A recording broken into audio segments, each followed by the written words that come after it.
அப்ப எது சரியான சமூக நீதியாக இருக்க முடியும்?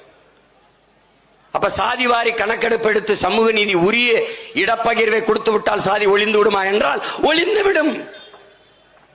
தம்பி, நத்தைக்கு எதுக்கு கூடு தேவைப்படுகிறது? எதற்கு தேவைப்படுகிறது?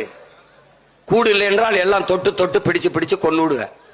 அப்ப ஆபத்து வரும்போது படக்கென்று ஒரு கூட்டுக்குள் மறைகிற தேவை வருது. புழுக்கு எதுக்கு கொடுக்க முளைக்குது?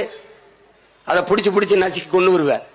அப்ப அது தன்னை தற்காக்க ஒரு கொடுக்கு தேவைப்படுது. இது போலதான் இங்கே சாதி அமைப்புகள், சாதிய கூட்டங்கள், குழுக்கள் உருவாக காரணம் நாம சாதியா ஒன்னா இருந்தா தான் ஏதாவது கேட்டு பெற முடியுங்கிற நிலையை உருவாக்கி வைத்திருக்கிறீர்கள்.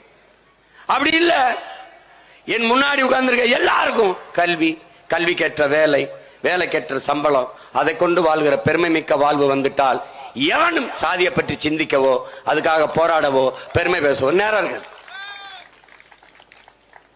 அவனுக்கு உண்டானது கிடைச்சிருச்சுன்னா நான் என் வயிறு நிறைஞ்சிருச்சுன்னா எதுக்கு ஊடாமட்டு சொத்தை பறிக்க போறேன்? எதுக்கு பறிக்க போறேன்? எனக்கு வேண்டியது கிடைச்சா அடுத்தவன்ட்ட எதுக்கு எடுக்க போறேன்? எதுக்கு தேட போறேன்? ஏன்?